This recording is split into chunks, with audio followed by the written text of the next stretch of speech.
그럼 이제 필립 부인을 만나서 이야기를 좀 나눠봅시다. 마그다 웨스트라는 예명이 있더군요. 그녀가 도움이 될까요? 마그다 웨스트라는 이름도 들어봤고 출연한 쇼도 여러 번 본 것 같은데 언제 어디서였는지 도무지 기억이 나지 않는군요. 내가 말했다. 그 부인은 니어 석세시스 단원입니다. 한 번인가 두 번 정도 웨스트엔드에서 주연을 맡은 적이 있죠. 레퍼토리 극장에서는 꽤 유명하답니다. 작은 교양 소극장이나 썬데이 클럽에서도 여러 번 연기를 했답니다. 솔직히 내가 보기에는 돈을 벌지 않아도 되는 상황이 반드시 마그다 웨스트에게 이익이 된 것 같지는 않습니다. 공연 장소나 역할을 마음대로 고를 수 있고 자기 마음에 드는 역할이 있는 쇼에는 투자를 할 수도 있으니까요. 그런 역할이라는 게 대개는 끔찍할 정도로 자기에게 어울리지는 않았거든요. 그러다 보니 결과적으로 직업 배우라기보다는 아마추어 수준으로 조금씩 떨어지게 된 것 같습니다. 기억하시겠지만 그녀도 연기를 잘합니다. 특히 희극에서는 말이죠. 하지만 감독들이 별로 좋아하지는 않는다는군요. 그 사람들 말에 따르면 그녀가 지나칠 정도로 독선적일 뿐만 아니라 문제만 일으킨다니까요. 일을 저질러 놓고는 그걸 도리어 즐긴답니다. 어디까지가 믿을 수 있는 이야기인지 모르겠습니다만 동료 연기자들 사이에서도 그다지 평판이 좋지는 않습니다. 소피아가 거실에서 나오며 말했다. 어머니가 안에서 기다리고 계세요, 경감님. 나는 태버너를 따라 커다란 거실로 들어갔다. 잠시 동안 나는 무늬가 있는 긴 의자 위에 앉아있는 여인을 알아보지 못했다. 그녀는 젓갈색 머리를 에드워드 양식으로 높이 틀어 올린 채 잘 지은 진회색 코트에 섬세하게 주름 잡힌 스커트와 목까지 올라오는 연한 자줏빛 셔츠를 입고 작은 카메오 브로치를 달고 있었다. 처음으로 나는 그녀의 귀염성이 있어 보이는 끝이 살짝 올라간 코가 얼마나 매력적인지 느낄 수 있었다. 어렴풋이 아테네 세일러의 모습이 떠오르는 것 같기도 했다. 좀 전에 복숭아빛 네글리제를 입고 소란을 피우던 여자와 동일인이라고는 믿기 어려운 모습이었다. 태버너 경감님. 어서 이리 오셔서 자리에 좀 앉으세요. 담배 피우시겠어요? 이번 사건은 정말 끔찍해요. 저로서는 정말 믿기 어려운 일이에요. 그녀가 말했다. 그녀의 목소리는 낮고 감정이 실려있지 않았다. 감정을 절제하고 있다는 것을 어떻게든 보여주려고 결심한 듯한 목소리였다. 그녀가 말을 이었다. 제가 어떤 식으로든 도와드릴 게 있다면 부디 말씀해주세요. 부인, 감사합니다. 그 비극적인 사건이 일어났던 당시에는 어디에 계셨습니까? 아마 런던에서 돌아오고 있었을 거예요. 그날은 아이비에서 친구들과 점심을 먹었거든요. 그리고 같이 패션쇼를 보러 갔어요. 버클리에서 다른 친구들과 술을 한 잔 마셨고요. 그런 다음 집으로 돌아왔죠. 제가 집에 도착했을 때는 이미 일이 벌어진 뒤였어요. 아버님이 갑자기 위독하셨던 모양이에요. 그리고 이내 돌아가셨죠. 그녀의 목소리가 약간 떨렸다. 부인께서는 시아버님을 좋아하셨습니까? 무척 좋아했죠. 그녀의 목소리가 올라갔다. 드가의 그림이 걸려있던 쪽에 있던 소피아가 살짝 눈치를 주자 마그다의 목소리는 다시 좀 전과 마찬가지로 차분하게 내려갔다. 저는 아버님을 무척이나 따랐어요. 저희 모두 그랬죠. 아버님은 저희에게 무척 잘해주셨어요. 그녀가 조용한 목소리로 대답했다. 브렌다 레오니데스 부인과는 잘 지내는 편이었나요? 자주 만나지는 못했어요. 왜 그렇습니까? 글쎄, 저희는 공통점이 거의 없으니까요. 가엾은 어머님. 가끔은 삶이 그분에게 가혹할 때가 있었을 거예요. 소피아가 다시 손짓을 해보였다. 그렇습니까? 어떤 식으로? 저는 잘 모르겠어요. 마그다가 슬픈 미소를 지으며 고개를 흔들었다. 브렌다 레오니데스 부인과 아버님의 사이가 좋았습니까? 그랬던 것 같아요.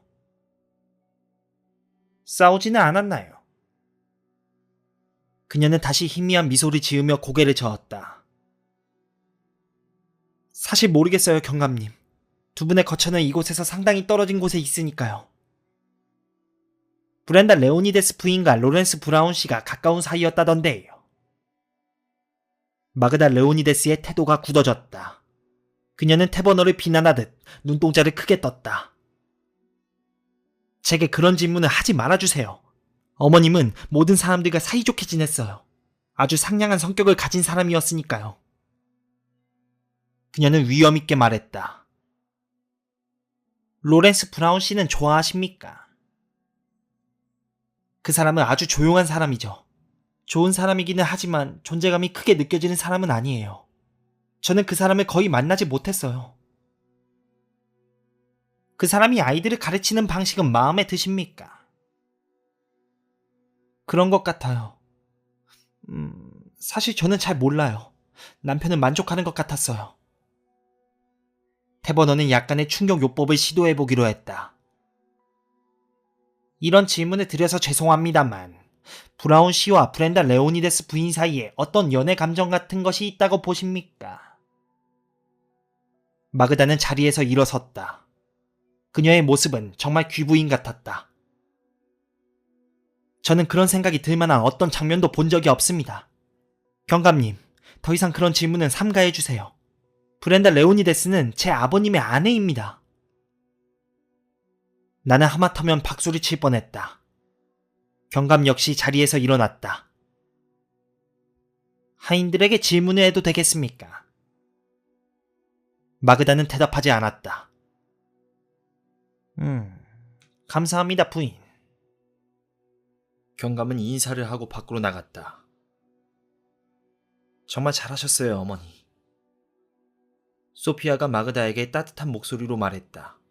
마그다는 무의식적으로 오른쪽 귀 뒤로 곱실거리는 머리카락을 감아 올리며 거울에 비친 자신의 모습을 바라보았다. 그녀가 말했다. 그래, 내 생각에도 괜찮은 연기였어. 소피아가 나를 쳐다보며 물었다. 당신은 경감님하고 같이 갔어야 하는 게 아니었어요? 잠깐, 소피아. 내가 어떻게 해야 할지. 나는 말을 멈췄다. 소피아의 어머니 앞에서 내가 어떻게 행동하는 것이 좋은지 물어봐서는 안 될 것 같았다. 마그다 레오니데스는 무대 밖으로 퇴장하라는 딸의 지시 말고는 다른 어떤 것에도 관심이 없었다. 내 존재 역시 그녀의 관심받기였다. 내가 기자이든 딸의 약혼자이든 경찰을 쫓아다니는 신원불명의 사람이든 심지어 장의사라고 할지라도 마그다 레오니데스에게는 아무 상관없었다. 나는 그저 관객의 한 사람에 불과했다. 마그다 레오니데스가 자기 발을 내려다보다가 불만스러운 듯 말을 했다. 이 구두는 마음에 안 들어. 정말 시시해. 소피아가 고압적으로 고개를 흔들어 보이기에 나는 그녀의 뜻에 따라 서둘러 태버너를 쫓아갔다. 홀에 있는 2층으로 올라가는 문 앞에서 그를 따라잡을 수 있었다. 이제 장남을 만나보시죠. 태버너가 말했다. 나는 태버너에게 내가 처해 있는 문제에 대해 거리낌 없이 털어놓았다. 태버너 경감님, 나는 여기서 어떤 역할을 해야 할까요? 그는 깜짝 놀란 듯이 보였다. 그건 대체 무슨 말입니까? 그러니까 내가 이 집에 무슨 자격으로 와 있느냐는 겁니다. 누가 나한테 물어보면 뭐라고 대답해야 하죠? 아, 그런 뜻이었군요. 그는 잠시 생각에 잠기더니 미소를 지으며 대답했다. 물어보는 사람이 있었습니까? 그건 아닙니다만. 그렇다면 아무 말도 하지 말고 계십시오. 애써 변명하지 마라. 정말 훌륭한 격언이죠. 특히 이 집처럼 복잡한 데서 말입니다. 지금 여기 있는 사람들은 모두 각자의 근심으로 가득 차 있는 데다가 자기가 의심을 받을지도 모른다는 두려움 때문에 다른 생각을 할 겨를이 없을 겁니다. 당당하게만 행동한다면 사람들은 당신이 있는 것을 당연하게 생각할 거예요. 필요 없는 말을 하는 건 큰 실수를 하는 거죠. 이제 이 문을 지나 2층으로 가봅시다. 문은 잠겨있지 않군요. 물론 당신도 이미 알아차렸겠지만 내가 하는 질문들은 모두 쓸데없는 겁니다. 사건이 일어난 날 누가 집 안에 있었는지 없었는지는 사실 아무런 의미도 없죠. 그렇다면 왜? 태버너가 말을 이었다.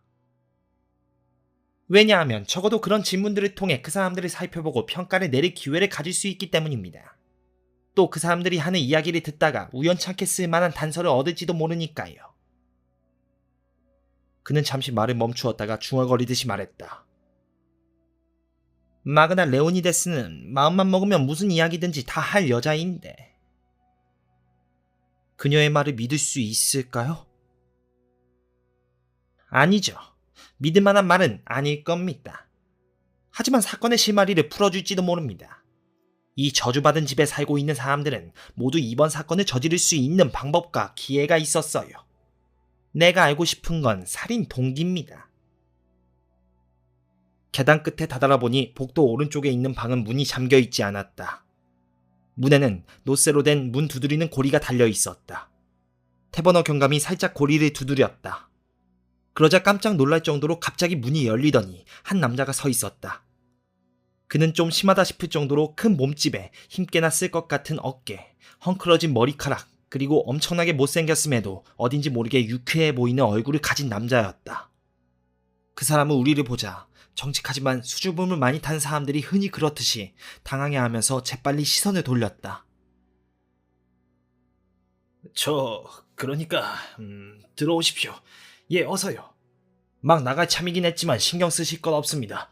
들어오셔서 자리에 앉으세요. 클레멘시를 불러오겠습니다. 아, 당신 거기 있었군. 이분은 태버너 경감님이시여. 거기 담배 있나? 잠깐만 기다려 주십시오. 괜찮으시면. 그 남자는 칸막이 문에 부딪히자 실례했습니다 하고 말하고는 몹시 당황한 듯 그 방에서 나갔다.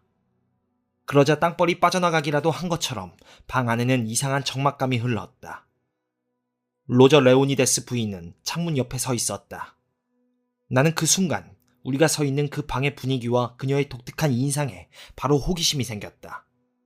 그곳은 누가 뭐래도 그 여자의 방이 분명했다. 나는 분명히 알 수 있었다. 벽마다 하얀색으로 칠해져 있었는데 집을 꾸밀 때 흔히 하얀색이라고 말하는 미색이나 연한 크림색이 아니라 진짜 하얀색이었다. 진회색과 검은색에 가까운 남색의 삼각형들로 이루어진 기하학적이고 환상적인 그림이 벽난로 위에 걸려있는 것을 제외하고는 벽에 그림 한 점 걸려있지 않았다. 실용적으로 꼭 필요한 몇 가지를 제외하고는 가구도 거의 놓여있지 않았다. 방 안에는 의자 서너 개, 유리로 덮인 탁자, 작은 책장뿐이었다. 장식물도 전혀 없었다. 그곳에는 빛과 공간과 공기가 있었다. 아래층의 비단과 꽃으로 뒤덮인 커다란 거시관은 완전히 달랐다. 그리고 로저 레오니데스 부인과 필립 레오니데스 부인은 역시 완전히 달랐다. 마그다 레오니데스가 적어도 6명의 다른 여자처럼 보일 수 있는 반면 클레멘시 레오니데스는 자기 자신 이외에 다른 사람은 결코 될 수 없는 여자였다. 그녀는 아주 날카롭고 뚜렷한 개성을 가진 여성이었다.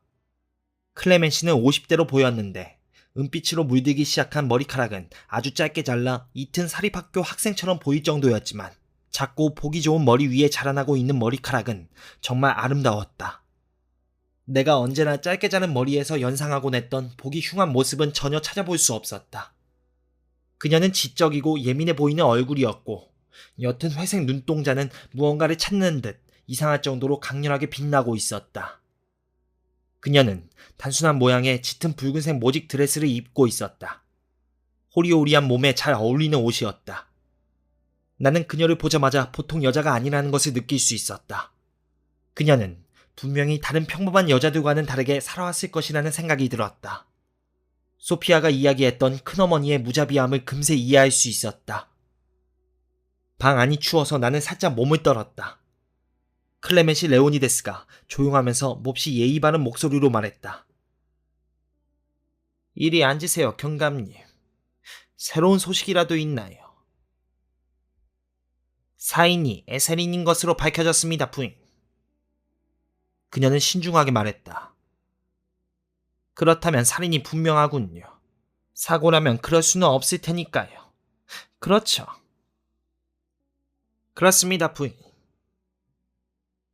제발 남편을 조심스럽게 대해주세요, 경감님. 그이에게 이 사건은 아주 큰 영향을 미칠 거예요. 남편은 아버님을 존경하고 있을 뿐만 아니라 무척 예민한 사람이니까요. 그이는 감수성이 풍부한 사람이랍니다. 부인께서는 시아버님과 사이가 좋은 편이었습니까? 예, 상당히 좋은 편이었죠. 그녀는 조용히 덧붙였다. 아버님을 많이 좋아하지는 않았죠. 어째서 그랬습니까? 아버님의 인생의 목적이 싫었어요. 그리고 목표를 이루어가는 방식도 싫었고요. 그렇다면 브렌다 레오니데스 부인은 어떠셨나요? 어머님이요. 저는 그분과 자주 만나지 않았어요.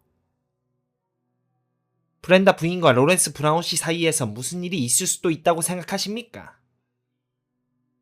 그 말씀은 연애 같은 감정을 말씀하시는 건가요? 저는 그렇게 생각하지 않아요.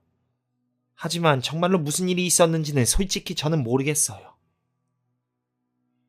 그녀의 목소리는 전혀 흥미가 없다는 듯이 들렸다. 로저 레오니데스가 황급히 방으로 들어오자 방 안은 다시 땅벌이 날아다니는 것처럼 어수선해졌다. 전화가 와서 말입니다.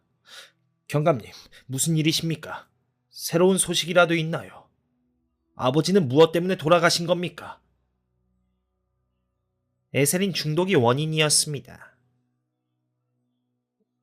정말입니까? 이럴 수가. 그렇다면 틀림없이 새어머니 짓이겠군요. 도저히 더 이상 기다릴 수가 없었던 모양이군. 아버지는 그 여자를 비참한 삶에서 구제해 주었는데 그 보답이 살인이라니. 새어머니는 아버지를 잔인하게 살해했어요. 세상에, 생각만 해도 피가 끓어오르는 것 같습니다. 그렇게 생각하시는 특별한 이유라도 있습니까? 태버너가 물었다. 로저는 양손으로 머리카락을 쥐어뜯으며 이리저리 서성대기 시작했다. 이유요? 그런 짓을 할 사람이 달리 누가 있겠습니까? 전 결코 새어머니를 믿지 않습니다. 절대로 좋아할 수 없었죠. 저희들 중에 그 여자를 좋아한 사람은 아무도 없습니다. 어느 날 아버지가 결혼했다고 말씀하셨을 때 필립과 저는 질겁할 수밖에 없었죠. 그 연세의 말입니다. 정말 미친 짓이었어요. 미친 짓. 경감님, 저희 아버지는 굉장한 분이셨습니다. 아버지의 지성은 40대 남자처럼 젊고 활기가 넘쳤죠. 제가 가진 모든 것은 아버지에게 받은 것입니다. 제게 모든 것을 해주셨죠. 한 번도 저를 실망시킨 적이 없습니다. 오히려 제가 아버지를 실망시켜 드렸으면 드렸지. 그 생각만 하면. 그는 의자에 털썩 주저앉았다. 그러자 클레멘시가 조용히 옆으로 다가갔다. 로저, 이제 그만해요. 너무 흥분했어요. 알고 있어. 여보, 나도 알아. 로저는 아내의 손을 잡았다. 하지만 어떻게 진정할 수가 있단 말이야. 도저히 마음을 가라앉힐 수가 없을 것 같아. 그래도 그렇게 해야만 해요, 로저. 태버너 경감님이 우리를 도와주실 거예요. 그럴 겁니다, 부인. 로저가 소리쳤다. 제가 지금 하고 싶은 일이 뭔지 알아요? 새어머니를 제 손으로 목 졸라 죽이는 겁니다. 새어머니는 불쌍한 노인이 몇 년 더 사는 게 못마땅했던 겁니다. 만약 새어머니를 이 자리로 데려온다면. 그는 자리에서 벌떡 일어났다. 분노로 온몸이 벌벌 떨리고 있었다. 로저는 경련을 일으키고 있는 손을 앞으로 내밀며 말했다. 그래요. 그 여자의 목을 비틀어 버릴 겁니다. 그 여자의 목을 비틀어서. 로저! 클레멘시가 날카롭게 소리쳤다. 그가 당황한 듯 그녀를 쳐다보았다. 미안해, 여보. 로저는 우리를 돌아보았다. 사과드리겠습니다. 감정을 주체할 수가 없어서요. 정말 죄송합니다. 그는 다시 방을 나갔다. 클레멘시 레오니데스가 옅은 미소를 지으며 말했다. 사실 저희는 파리 한 마리도 죽이지 못하는 사람이에요. 태버너도 그녀의 말을 정중하게 받아들였다. 그런 다음 그는 그 상투적인 질문들을 시작했다. 클레멘시 레오니데스는 간결하고 정확하게 대답했다. 로저 레오니데스는 아버지가 살해되었던 그날 연합 출장 요리 회사의 본사가 있는 런던의 박스 하우스에 있었다. 그는 오후 일찍 집에 돌아와 평상시처럼 아버지와 함께 시간을 보냈다. 그녀는 어느 때와 마찬가지로 고어가에 있는 램버트 연구소에서 일하고 있었다. 클레멘시는 오후 6시가 되기 직전에 집으로 돌아왔다. 시아버님은 만나보셨습니까? 아니요. 제가 아버님을 마지막으로 뵌 건 그 전날이었어요. 저녁 식사 후에 같이 커피를 마셨죠. 그렇다면 그분이 돌아가시던 날에는 보지 못했다는 말이군요. 그런 셈이죠. 사실 로저가 파이프를 놓고 온 것 같다고 해서 아버님의 거처로 찾으러 가기는 했어요. 아주 비싼 파이프였으니까요. 하지만 파이프가 홀의 탁자 위에 놓여 있기에 그냥 돌아왔어요.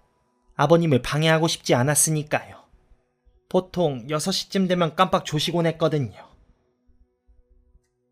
그렇다면 아버님이 위독하다는 말을 전해 들으신 건 언제쯤입니까? 어머님이 정신없이 달려왔어요. 시간은 6시 30분에서 1분인가 2분쯤 지났을 때였어요. 그런 질문들이 중요하지 않다는 건 알고 있었다. 하지만 나는 태버너가 질문에 대답하는 그녀를 날카로운 시선으로 세밀하게 관찰하고 있다는 것을 알아차렸다. 그는 클레멘시에게 런던에서 하는 일에 대해 몇 가지를 더 물어보았다. 그녀는 원자폭탄이 분해될 때 방사선이 미치는 영향력에 대한 연구를 하고 있다고 대답했다. 한마디로 원자폭탄에 관계된 일을 하신다는 거군요. 원자폭탄으로 무언가를 파괴하려는 작업은 아니에요. 우리 연구소에서는 방사선을 이용한 치료 효과에 대한 연구를 하고 있죠. 태버너는 자리에서 일어나 두 사람의 거처를 둘러보고 싶다고 말했다. 그녀는 약간 놀란 것처럼 보였지만 안내해 주었다. 하얀 시트를 씌운 트윈 베드가 놓인 침실과 간소하게 꾸며진 화장실은 병원이나 수도원의 방들을 떠올리게 했다. 욕실 역시 특별한 장식이 없었고 화장품조차 놓여있지 않았다. 주방은 실용적인 기구들만 있을 뿐 꾸미먹고 먼지 하나 없이 깨끗했다. 그리고 또 다른 방문 하나가 있었다.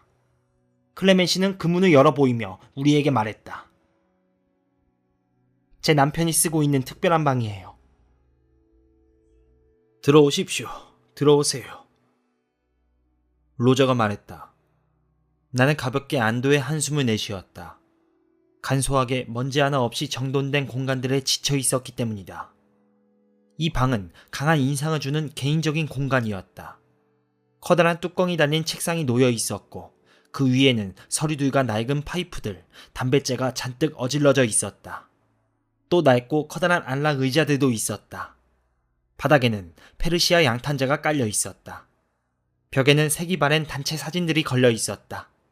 학교에서 찍은 사진, 크리켓 팀과 함께 찍은 사진, 군대 동료들과 찍은 사진들이 있었고 사막과 사원들의 탑들, 출렁이는 바다와 항해하는 배, 일몰 광경을 그린 수채화도 있었다. 그 방은 안락하고 매력적이었으며 정겹고 따뜻한 사나이의 방이었다. 로저는 어색하게 진열장에서 술을 꺼내더니 흐트러져 있던 책과 서류들을 의자 한쪽으로 내려놓았다. 방이 지저분합니다. 청소를 좀 하느라 낡은 서류들을 정리하고 있었죠. 자, 한잔 하시죠. 경감은 거절했지만 나는 마시기로 했다. 조금 전에 있었던 일은 정말 죄송하게 생각합니다. 로저가 말했다. 그는 내게 술잔을 건네주었다. 그러고는 태버너가 있는 쪽을 돌아보며 말을 이었다. 그 순간에는 감정이 폭발해서 말입니다. 그는 죄책감을 느끼는 듯이 주위를 돌아보았다. 하지만 클레멘시 레오니데스는 우리와 함께 이 방에 들어오지 않았다. 정말 대단한 여자죠. 제 아내 말입니다. 그런 일이 일어났는데도 훌륭하게 대처했으니까요. 정말 대단해요. 아내를 볼 때마다 감탄하지 않을 수가 없답니다. 그녀는 예전에도 어려운 시기를 보낸 적이 있어요. 정말 끔찍한 순간이었죠. 그때 일을 말씀드리고 싶습니다. 저희가 결혼하기 전의 일이었어요. 그녀의 전 남편은 괜찮은 친구였습니다. 착한 사람이었죠. 하지만 심각할 정도로 몸이 허약했어요. 사실 결핵에 걸려 있었어요. 그 사람은 결정학에서 아주 중요한 연구를 하고 있었던 모양입니다. 수입이 얼마 되지 않아 아주 힘든 생활을 할 수밖에 없었음에도 그 사람은 연구를 포기하지 않았어요. 클레멘시는 그를 위해 노예처럼 일해야만 했습니다. 그 남자가 죽어가고 있다는 사실을 알고 있으면서도 그를 지켜주었죠. 불평 한마디 하지 않고 말입니다. 힘들다는 소리 한번 한 적이 없죠. 그녀는 언제나 행복하다고 말했습니다. 그러다 그가 죽자 그녀는 크게 상심했지만 결국에는 저와 결혼하겠다고 허락해 주었어요. 전 그녀에게 조금이라도 안락과 행복을 줄 수 있어 정말 기뻤습니다. 사실 저는 아내가 일을 그만두었으면 했죠. 하지만 아내는 전시에 그 일이라도 하는 것이 의무라고 여겼고 지금도 자신이 해야 하는 일이라고 생각하고 있습니다. 하하, 정말 좋은 아내죠. 이 세상에서 가장 훌륭한 아내입니다. 전 정말 운이 좋은 사람이죠. 그녀를 위해서라면 무슨 일이든 할 겁니다. 태버너는 그의 말에 적당히 응해 주었다. 그런 다음 경감은 로저에게 예의 그 상투적인 질문들을 던지기 시작했다. 아버님이 위독하다는 소식을 들은 것은 언제였습니까? 새어머니가 정신없이 달려와 알려주더군요. 아버지가 몸이 좋지 않으신 것 같다고 말입니다. 그 여자 말로는 아버지가 발작을 일으킨 것 같다고 하더군요. 불과 30분 전에 아버지와 함께 있었지만 그때까지만 해도 아버지는 아무 이상이 없었습니다. 전 서둘러 아버지께 달려갔습니다. 아버지는 얼굴이 파랗게 질린 채 숨이 몹시 거칠었어요. 그래서 저는 급히 필립에게 알리러 갔습니다. 동생의 의사에게 전화를 걸더군요. 저희는 아무것도 할 수 없었습니다. 물론 그 순간에는 그런 우스운 일이 있을 거라고는 꿈에도 생각하지 못했죠. 우스운? 지금 제가 우스운이라고 했습니까? 세상에, 대체 무슨 말을 하고 있는 것이. 좀 애를 먹긴 했지만 태버너와 나는 감정에 휩싸여버린 로저 레오니데스의 방에서 간신히 빠져나올 수 있었다. 정신을 차리고 보니 우리는 방 밖에 있는 2층 계단 앞에 서 있었다. 정말 형제가 대조적이지 않습니까? 태버너가 말했다. 그러고는 생각지도 못한 말을 덧붙였다. 이상한 물건, 방. 어떤 사람들인지 짐작이 가네요. 내가 동의하자 태버너가 말을 이었다. 이상한 사람들끼리 결혼한 것 같지 않습니까? 나는 그가 클레멘시와 로저 부부를 지칭하는 것인지 필립과 마그다 부부에 대해 말하는 것인지 확실히 알 수 없었다. 어쩌면 그 사람들을 모두 일컫는 말인지도 몰랐다. 하지만 내가 보기에 그들은 모두 행복한 결혼 생활을 하고 있는 축에 들어갈 것 같았다. 적어도 로저와 클레멘시 부부는 분명히 그랬다. 저 사람이 범인이라고 말하기는 어려울 것 같지 않습니까? 아시다시피 이 사건은 우발적인 범행이라고 볼 수 없습니다. 차라리 부인 쪽이 범인으로서는 전형적이라고 할 수 있죠. 차가운 여자 아닙니까? 어쩌면 정신이 약간 이상할지도 모르죠. 나는 다시 그의 의견에 동의했다. 하지만 그 부인은 어떤 사람의 인생 목표나 살아가는 방식이 마음에 들지 않는다는 이유로 살인을 저지를 사람은 아닌 것 같던데요. 그 노인을 정말로 증오했을지는 모르지만 그런데 순전히 싫다는 이유만으로 사람을 죽이는 경우도 있습니까? 거의 없다고 봐야겠죠. 이제까지 그런 경우는 마주친 적이 없으니까요. 차라리 브렌다 레오니데스를 집중적으로 파고 들어가는 편이 안전할 것 같군요. 어떤 증거를 얻을지는 아무도 모르는 일이기는 합니다만.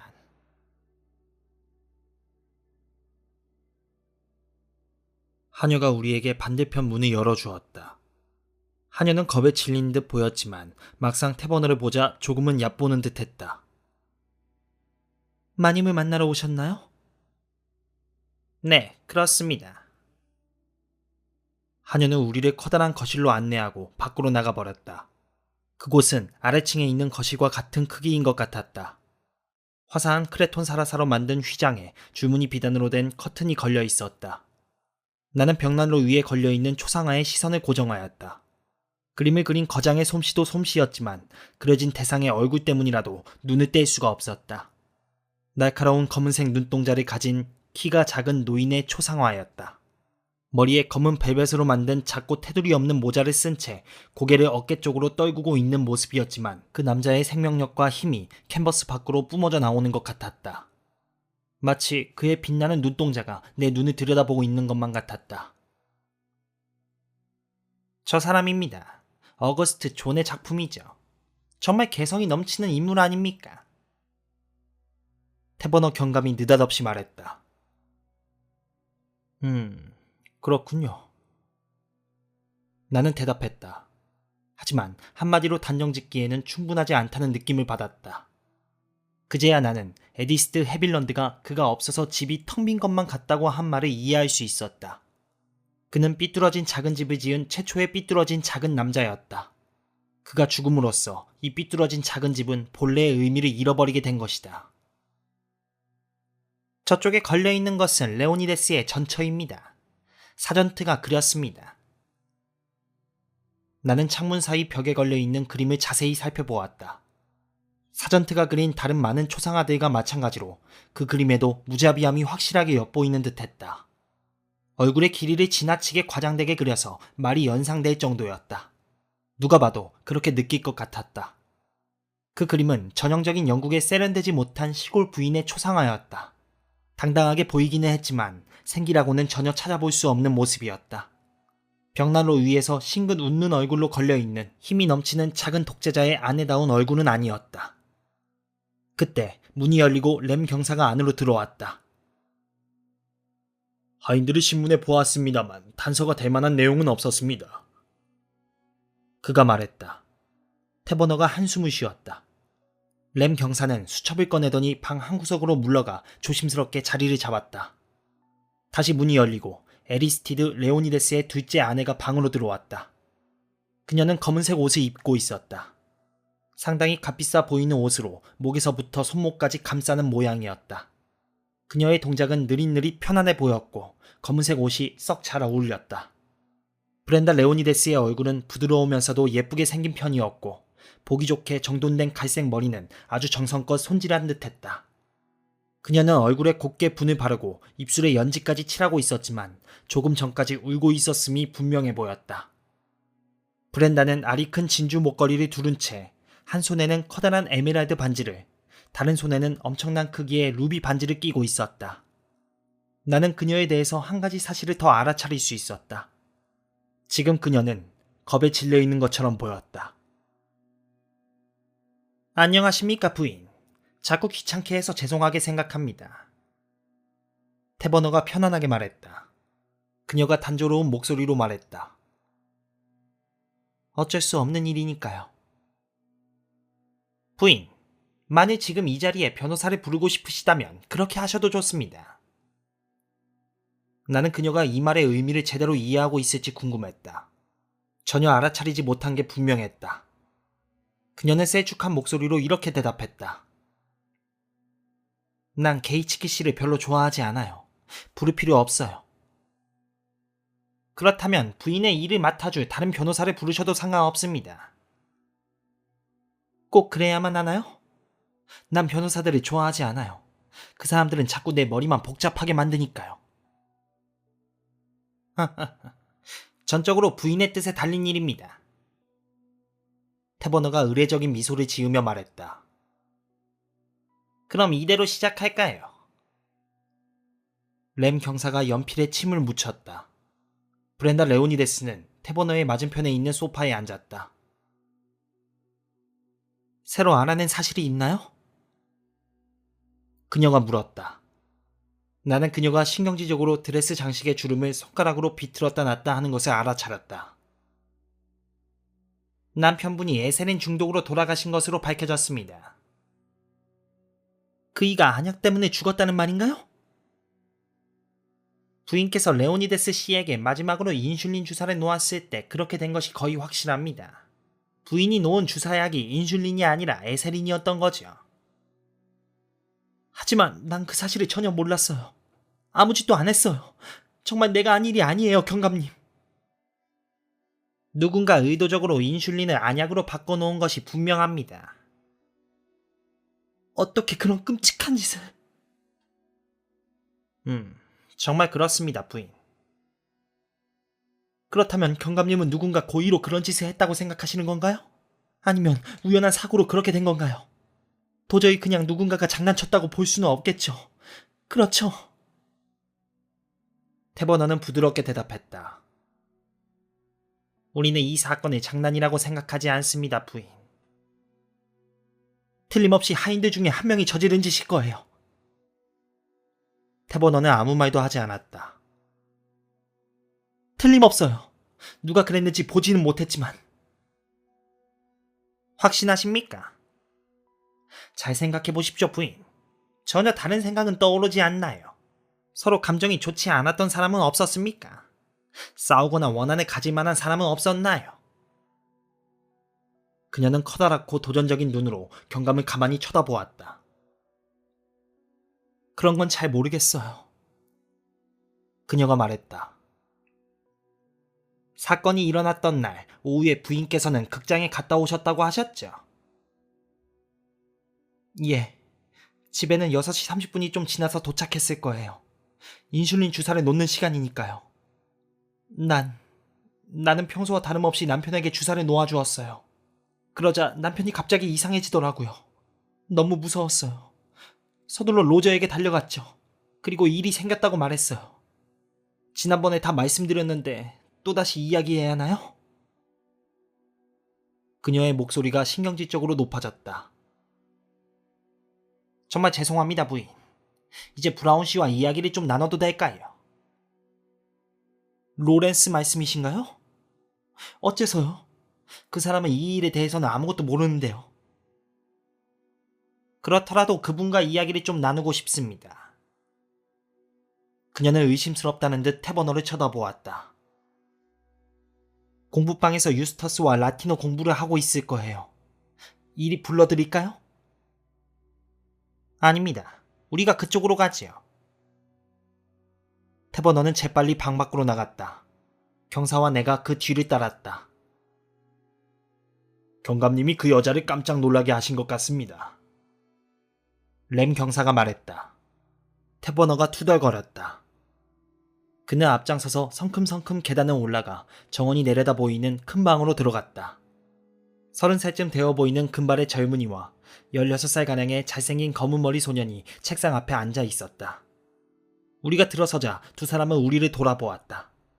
소피아의 동생인 유스터스는 나를 쳐다보았고 로렌스 브라운은 태버너 경감에게서 고뇌에 찬 시선을 떼지 못하고 있었다. 나는 지금껏 그처럼 완전히 공포에 짓는 사람은 본 적이 없었다. 그는 자리에서 일어났다가 이내 다시 주저앉았다. 이윽고 로렌스가 말했다. 그의 목소리는 제대로 알아듣기 힘들 정도로 갈라졌다. 안녕하십니까, 경감님. 안녕하세요. 잠시 시간을 내주실 수 있습니까? 태버너가 무뚝뚝하게 말했다. 물론입니다. 당연히 그렇게 해야죠. 적어도. 유스터스가 자리에서 일어났다. 저는 자리를 피해드리는 편이 좋겠죠, 경감님?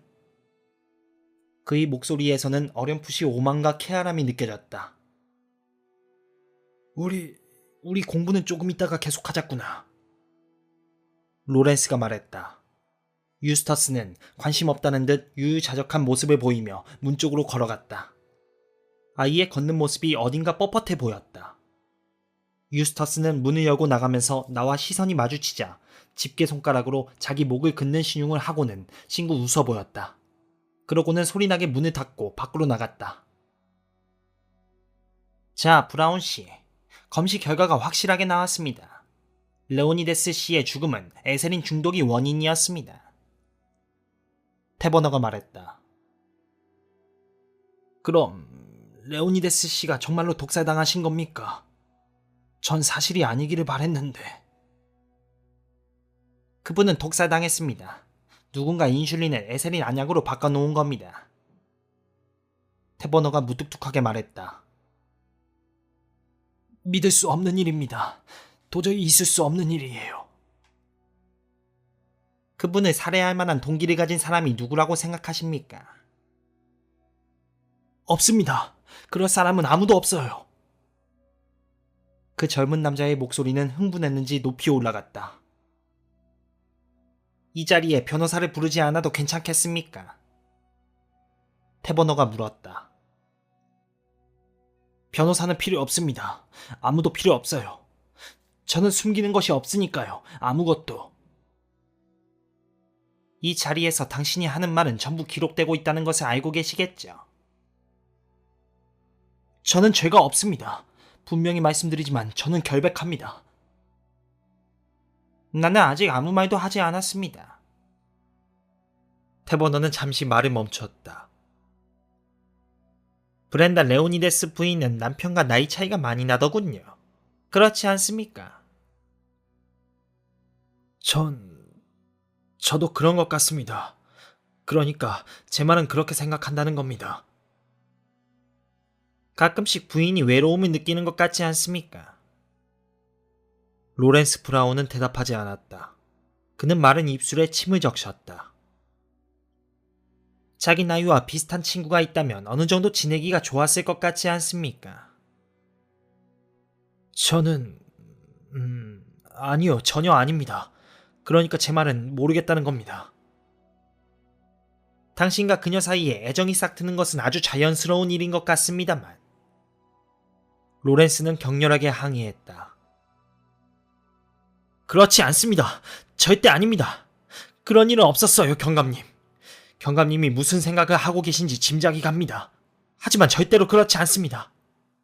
레오니데스 부인이 제게 언제나 친절하게 대해주셔서 고맙게 생각하고 있을 뿐입니다. 부인을 존경하고 있어요. 하지만 그 이상은 아무것도 없습니다. 분명히 말씀드리지만 부인과는 아무 사이 아닙니다. 그런 생각을 하는 것조차 터무니없는 일입니다. 말도 안 돼요. 전 누구도 죽이지 않았습니다.